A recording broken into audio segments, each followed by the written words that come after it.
Okay, we are on Parsha Re'eh, so we are on page, we got the Pasuk Yud Ches is where I want to start. Yud Aleph, Yud Chav, let's see where we are, what's second over? Yud Aleph, Re'eh, page... Is this okay with you? Would you rather sit here? No, you're fine. Fine? Yeah, you're fine.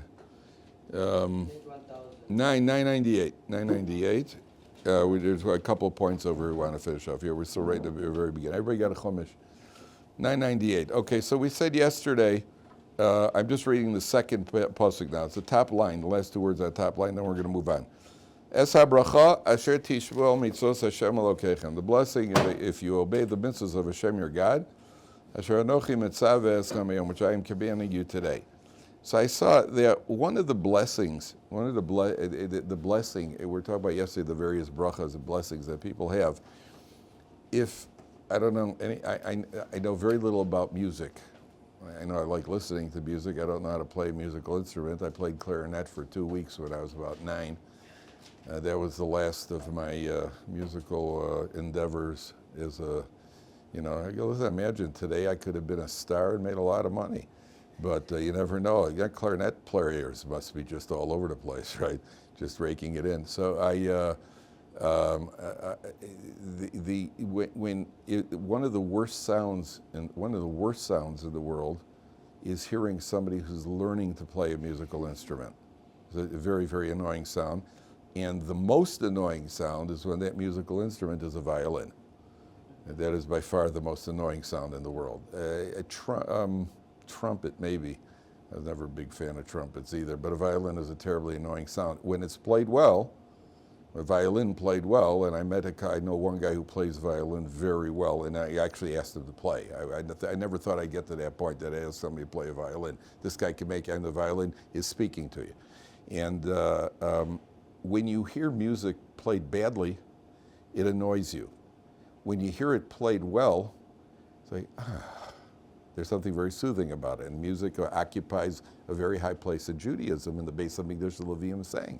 The Levites sang in the Beis Hamikdash. And not only that, the sources say a person hearing the Leviim sing could be inspired to do tshuva, to repent. Person is inspired by, in the Beis Hamikdash, smelling the ketoris, also the incense that they burn in the Beis, could also bring a person to do tshuva. And hearing the Leviim singing, music touches a person very deeply if it's well-played music. If it's rap, sorry, I just changed my mind. There is the worst sound in the world. Sorry. It's not even music, but what do you call it? Music. I mean, I learned new vocabulary words from it, which I certainly was never allowed to use growing up. But the Leviim and the Beis Hamikdash were playing music. Music could touch a person very, very deeply. Has it ever happened to you that you're trying to remember a tune? Trying to remember a tune, and you just can't remember the tune. And all of a sudden you walk past the room and somebody's playing it.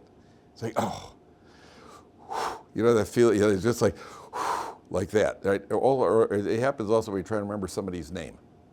I'm trying to remember his name. I was trying to remember a friend of mine, his mother was nifter years ago. I was trying to remember for some reason, I saw his brother-in-law. I was trying to remember her name. I couldn't remember it, so I started going through the ABCs. Till I got to the letter, and then I remember it. When you remember it, it's like, and the most annoying thing is when you're trying to remember a tune, and somebody else in the room goes, "Oh, is this it?" Da da da da da. No. No. Oh, what I know is this it? No. And eventually it leads to manslaughter. But the what do you call it? When you finally hear it, there's a certain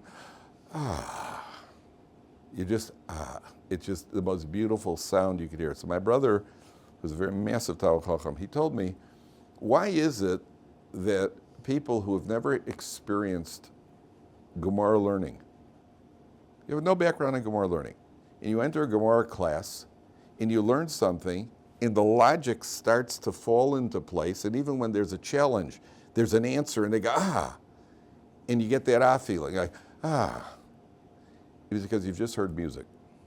You've just heard good music. Because up until now, for most of us, what we've heard growing up was bad music. And this idea and this pursuit and that ideal, all of which, like, all right, if you say so type of thing. But it didn't really go, and you just go, Feminism. Yeah, that's just it. Yeah, be a vegan. Oh, yeah, right. It never had, and then all of a sudden you learn a piece of Gemara. It's like, that's the bracha. Says the Gemara. The one of the Meforshim reads the bracha. He reads, Es ha-bracha asher tishmu. That's it. When you hear, that's already a bracha. When you hear Torah, it's already a bracha. Because you're hearing something that's music. You're hearing something that touches the neshama at the deepest level. And it's something that, it's just there. It's there. And you just feel it. That's the bracha. Okay. Now, go to the next pasuk. V'haklola, the curse, third line from the top. Im lo sishva mitzvos Hashem Elokechem, if you do not obey the mitzvahs, v'sarta min haderech asher anochi mitzaveh escha bayom, and you stray off the path, lolaches acharei Elohim acherim asher lo yidatem, and you follow gods who you did not know. You go after foreign gods. Now, I ask you a question. No matter what you've been involved in your life, and I don't say you, I don't mean you personally. You, your friends, anybody. If somebody who's not been raised observant, they may eat non-kosher food, they drive on Shabbos. Do you know anybody who's been involved in idol worship? I don't answer that, by the way. How many people are involved in idol worship? Yeah, my goodness. I once bought, when I was 19. So, we're in an observant house. We're observant. We're become a little bit more modern, and eventually the whole family became fundamentalist extremists. But at a certain point, I was about 19 years old, and I went there was a record shop. Back in the old days, we had those hard disc records. I don't know if you guys have ever seen them. You thought that there was an Olympic event called the discus, but those were our records. And somebody once said, when you played it at 33. Did you ever hear that? There's 33 RPMs, 45 RPMs, 78. 33, 45. At 33, it's normal. 45, like that, which many have said sounds like a wife asking her husband to go shopping, or why he didn't buy the things he was supposed to buy. I went into this record shop, and they were selling these sticks of incense. He called it incense. I don't know from incense. I just took this thing, and I brought it home, and I put it in my room, and I lit it. It was just like a stick about this, and it made a nice smell in the room. And I like kind of a cherryish smell in the room. My father, all of a sudden, came up to the room for something, and he goes, "What's that smell?" I said, "Oh, it's just that thing, that brick of incense over there." He goes, "Oh no," because I didn't make at 19. I didn't incense. I just, I know what it made. Incense. I had no idea. And incense makes an association with some sort of worship, and it certainly wasn't being in shul.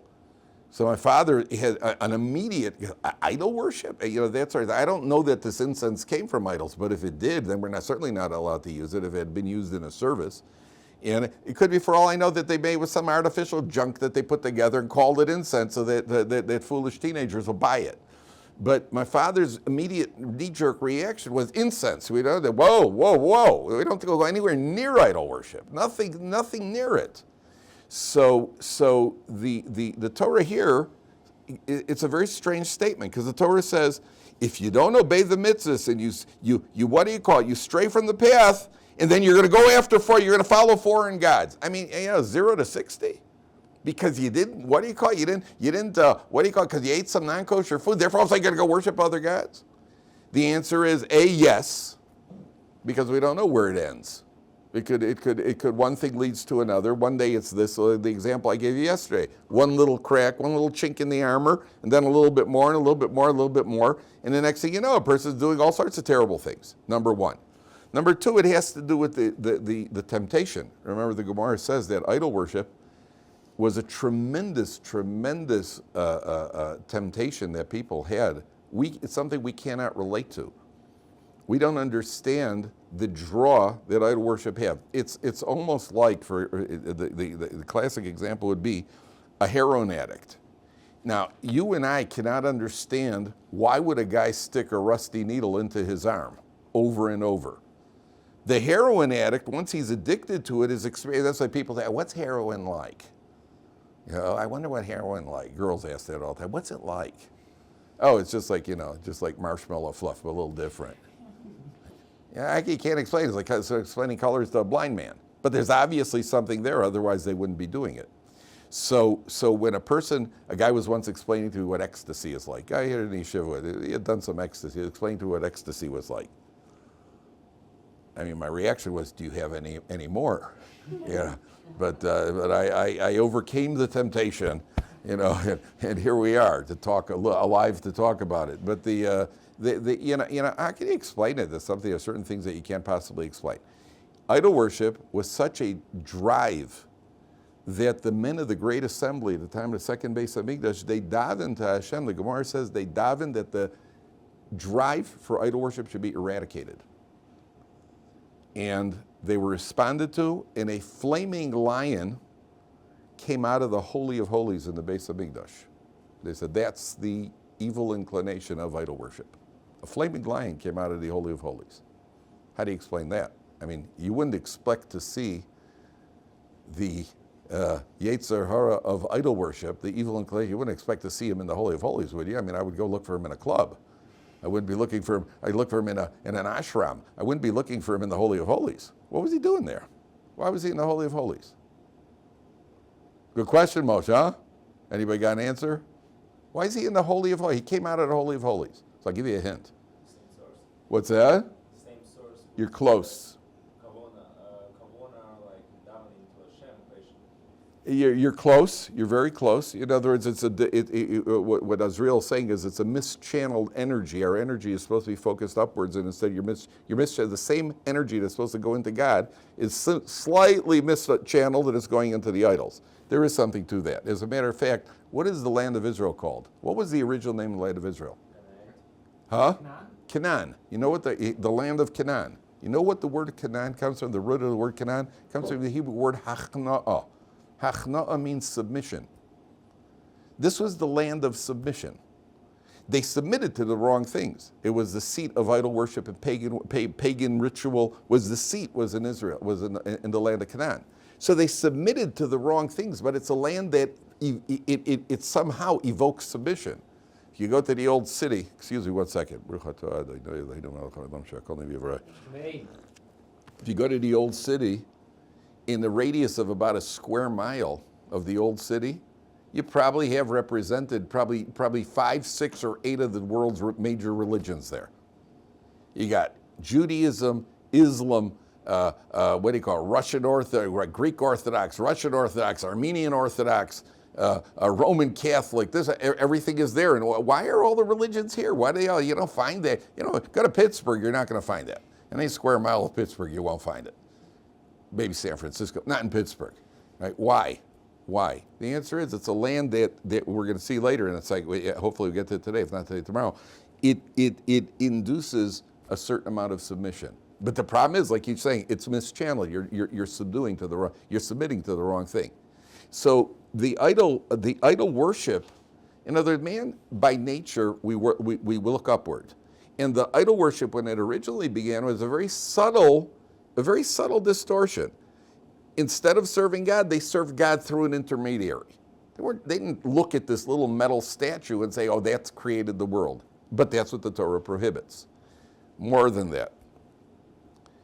There's a concept called zeh l'umas zeh.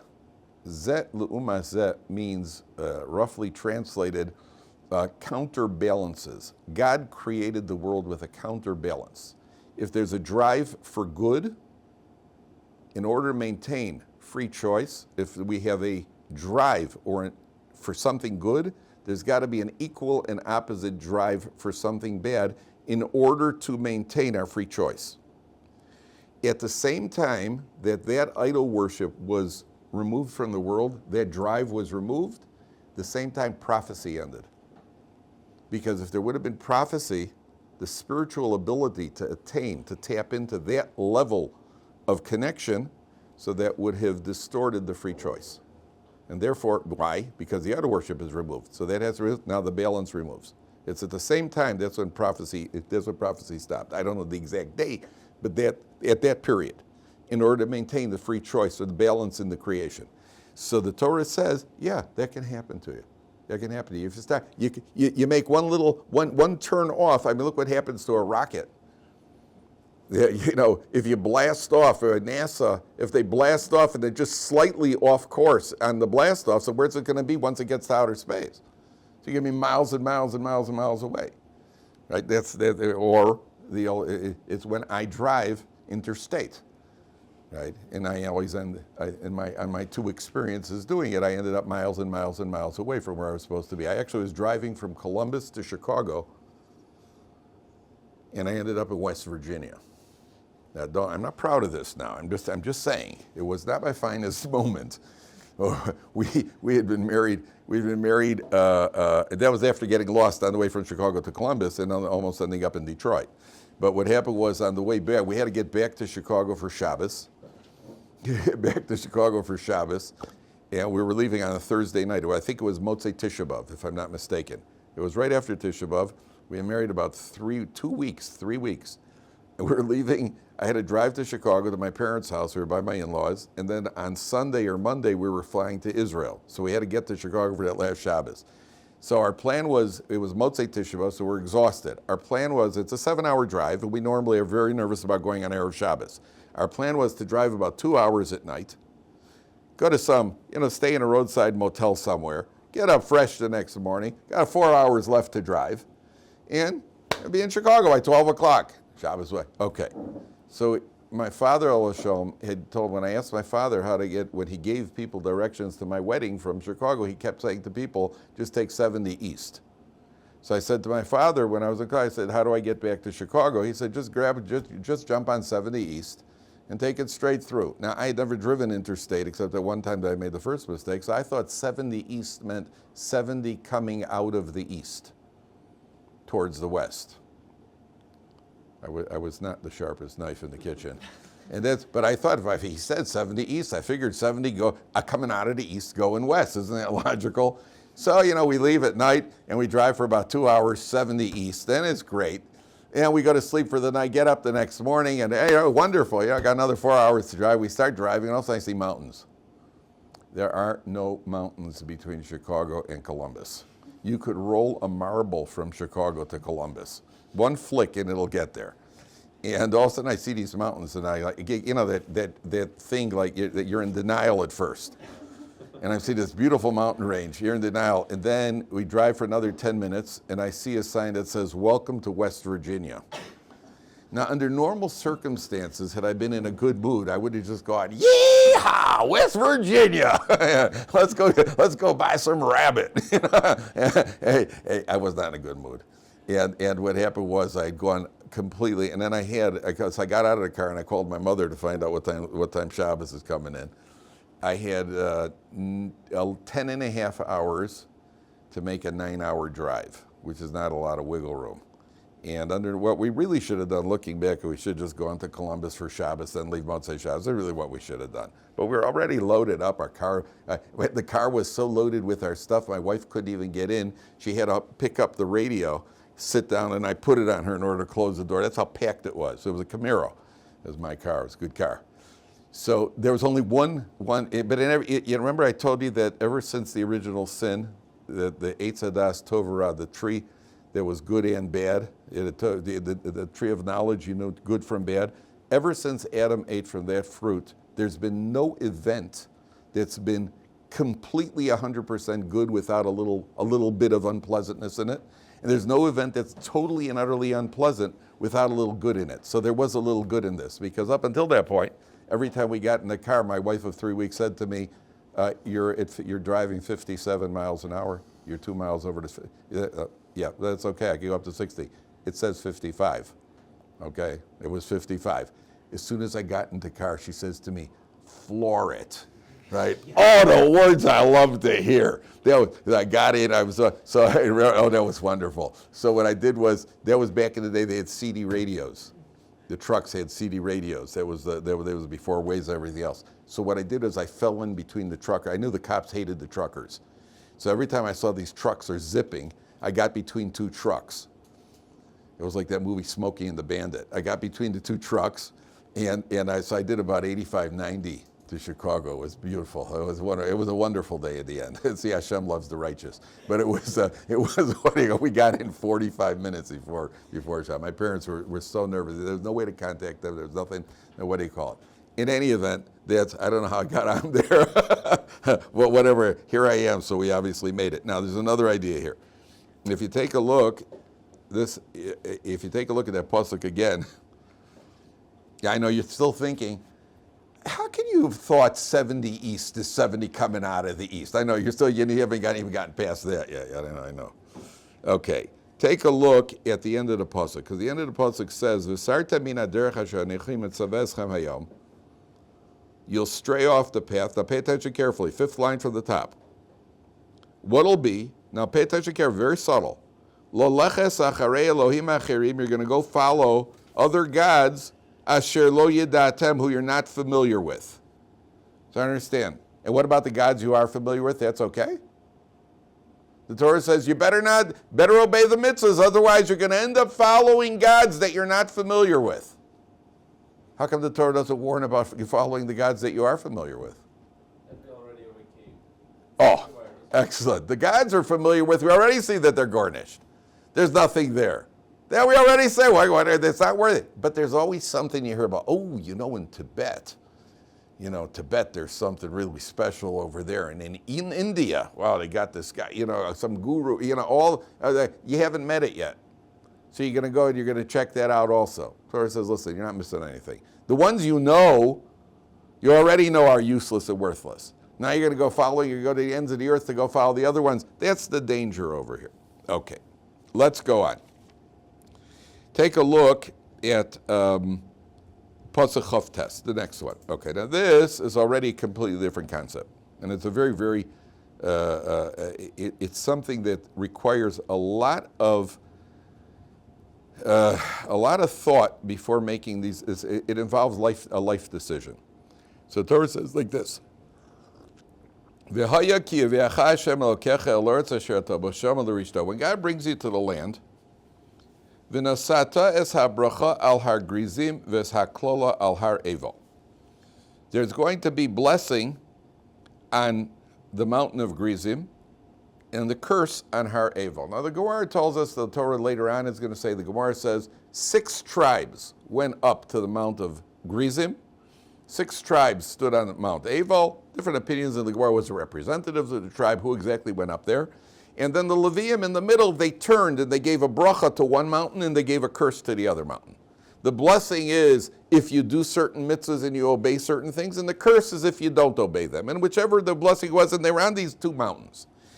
So, and it's a way of, it's not that the people themselves are getting the blessing and the curse. They're just representing, they're up there to be the representatives as the blessings and the curses are being stated by the Levium. So the commentaries ask over here, what is going on here with mountains of blessing and mountains of curse? What does that mean? And you send tribes up to one and you send tribes up to the other. What's going on? To talk to the people. Tell the people everything. Just say, by the way, if you do this, you're cooked. If you do this, what's with the blessing and the curse? So the one of the Mefarshim says like this. One of the commentaries says like this. In life, you have to choose where to live. Ideally, where should a Torah Jew live? Ideally, obviously. Now, what'd you say? Israel? No, not necessarily. Not necessarily, because a Jew has to, what's that? In a community of Jews. The community of Jews could be in Israel. The community of Jews could be in Denver. The community could be in what do you call it, in England. It doesn't matter where, because the reason I say not necessarily Israel is because some people, maybe a couple decides to live in Israel, but they don't have family support. Their parents are living in Chutzlar, so she has a baby and there's nobody to help her out. There are a lot of things. Where was he going to get a job in his profession? And having a parnasa is a vital tool in serving God. Because if you're struggling for money, then maybe your shalom bayis isn't. So the shalom bayis means peaceful coexistence with your wife, which, by the way, is not an oxymoron. It could actually happen. But your shalom bayis is affected, and your mood is affected. Your davening is affected. You're always low. It's a very big decision. More than that, what about your Torah study? Maybe a guy is going to be more productive studying Torah in Lakewood than he is in Yerushalayim because he's got a different yeshiva there. He's got better friends there. He's got a chavrusa there. A million and one factors here. But what he said, again, your first name is? What's that? Yehuda. All right, I should have forgotten, remembered. I'm sorry. What Yehuda says is absolutely correct. The most important thing is being in a Jewish community. You got to be a member of a community. Now, it sometimes happens that a person, circumstances are such, either he got transferred for his job and he ended up in a, not such a Jewish community, or he went out there to do outreach, which you have to make sure that you've spoken to a big Talmid Chacham before you go out and do something like that. But he goes out to do Jewish outreach, and there are certain times where you're going to be living on the mountain of bracha, and certain times you're going to be living on the mountain of klola. Certain times you're going to be in an environment that's conducive. Certain times you're going to be in an environment where you really got to be very, very strong. You don't have communal support. That happens in life. Sometimes it's not living there. Sometimes it's just going for a visit. If you go to visit relatives in a community, the relatives don't live in a place that's very conducive, you also have to maintain your Judaism. What the Torah is telling you here, it's possible. You can do it. It may not be ideal, but it's possible. There are two mountains. There are two possible locations for a Jew. You could be on a mountain of bracha. You could be on a mountain of klola. I heard once about this family, a Jewish guy, and the father, for business, whatever, they had to go to a community, and there were no Jews in the community at all. And so he's got three little kids, Avi and Yitzi and Yankee. And the neighbors are Johnny, Billy, and Tommy. They're not even Jewish. And that's the only kids for him to play with. Okay, on the 25th of December, so Mr. Murphy comes home with a big tree. And he says, hey, Johnny, Billy, Tommy, help me bring the tree into the house. So the little frum kids say, Mr. Murphy, can we help too? He says, yeah, sure, guys. So they help him schlep a tree into the living room. So Avi says to him, well, Mr. Murphy, how tall does the tree have to be? He says, oh, it doesn't matter. It could be any height. It could be big, little, doesn't really matter. And Yitzi says to him, well, Mr. Murphy, how close to the window does it have to be? You don't have to put it by the window. You can put it in the middle of the room if you want. I don't care. Yankee says, well, Mr. Murphy, what if some of the leaves start turning brown? Is it possible? He says, what are you guys asking so many questions for? It's just a lousy tree. What's the answer? Because every frum kid in his house has seen that when you have a Hanukkah menorah, it's got to be put by the window. And when you buy a lulav, it's got to be green and not brown. If it turns brown, you're in trouble. That's what they're conditioned to. So you're going to be a product of your environment. The environment is the primary environment is the home, obviously. But here the Torah is telling you that you can be in one place or you can be in another. Now, I'll tell you an interesting story from the Gemara. The Gemara says, the Gemara in Tainus says there was a man named one of the Chachamim. His name was Rav Broka Choza'ah, which really means Rav Broka the seer, and he met Eliyahu Hanavi, met the prophet Eliyahu, and he said to the prophet Eliyahu, they were in the marketplace of a town called Beilephes, and he said to Eliyahu Hanavi, who in this marketplace is an automatic member, is automatic entrance to the world to come? Who in this marketplace has automatic free pass into paradise? So the prophet Eliyahu, he looks around, he says, nobody. So then he looks, he says, that guy over there. And then the next day comes back, he says, those two guys over there. So the first guy turned out to be a Jew who was working in a prison, and he made sure that the Jewish girls didn't get assaulted. That's why he got free passage to the world to come. He was it is also getting state secrets. The second two guys were the Gemara calls Inshi B'dichi. Inshi B'dichi, Rashi explains, as happy people, upbeat people. And these two upbeat people, when Rav Broka Choza'ah said to them, why did the prophet Eliyahu tell me that you guys have automatic entrance into the world to come? So they said, because we're upbeat people, and when we see people who are down in the dumps, we cheer them up. How do you like that for a mitzvah to get you into the world to come? All you got to go is cheer people up, and you get into the world to come. That's what the Gemara says, and there's a lesson in that Gemara. But the reason one of the Mefarshim says, why did he ask the question? Why did Rav Broka Choza'ah ask Eliyahu? Why didn't he go to Yerushalayim and say to Eliyahu Navi, who here has a free pass to the world to come? Yerushalayim, I mean, you'd fill a whole file over here.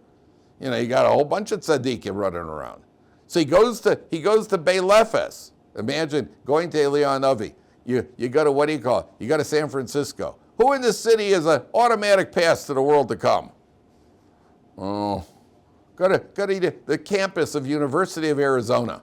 Who in the campus has an automatic pass to the world to come? We look around, can we go somewhere else? Let's go to Panovich. Maybe let's go to the Yeshiva. You know, I don't know, things aren't so good today. So apparently this place called Bailey, and you see that the first thing Eliyahu Navi said to him was nothing. They said, oh, that guy over there. Why was he asking him? So the commentaries explain it's connected to what we're saying over here. You could even be in such a situation, and you may find yourself in that situation, but you can still have a free pass to the world to come. But you got to hold strong. It's not ideal, but it sometimes comes up. And by the way, for us, I would say that the most common situation is when we travel. Travel it's unavoidable. You travel. You travel. And so when you're traveling is not conducive to religious observance. And I've traveled quite a bit, and I can tell you, you know, you get to an airport, first of all, to daven, you can't even, you have to face the wall no matter what direction it is, because there's people running around the airport with clothing allergies. And so you can't even say Hashem's name because there's all sorts of indecent exposure. And then you got to figure out with a minyan. You're not going to find a minyan unless you're on an El Al. This is the flying shtiebel. You know, in the airport once in a while they get a minyan together, that sort of thing. But yeah, and then you got to find kosher food, and you're traveling, and who knows where you are and what you're doing, what you're seeing, and that sort of thing. That's our person. That tests your religious vigilance. How strong are you? By the way, just as a side point, sometimes they have in these airports, they have these rooms, these prayer rooms. I forgot what they call it. Multi something. You know what I'm talking about? It's a prayer room that's like for all religions. What's it called? There's a word. You're just in the airport. Prayer rooms. Yeah, the multi something. You know, there's a multicultural prayer. I wouldn't go in there with. I would daven in a bathroom before I would daven in a room like that. I would daven in a bathroom. Why? Because the chances that somebody has been worshiping idols in that room are much greater than that somebody has put on tefillin in that room. And in a bathroom, nobody's worshiping idols. Besides Baal Par. Besides Baal Par, correct. Besides Baal Par, true. But I wouldn't go in there. I wouldn't go to if you paid me. I wouldn't go to those rooms if you paid me. For sure, somebody's got, and not only that, not only somebody may worship, somebody may stuck an idol in a corner or something to spread the goodness to other people who are in the room, so that they should be deprived of all the benefits either. So I would stay out of there. I would avoid it like the plague. But the what do you call it? That's number one. Number two, if you remember Yaakov Avinu, remember Yaakov's ladder? Let's see the words inside for a second. Take a look all the way back in Parsha Vayetze.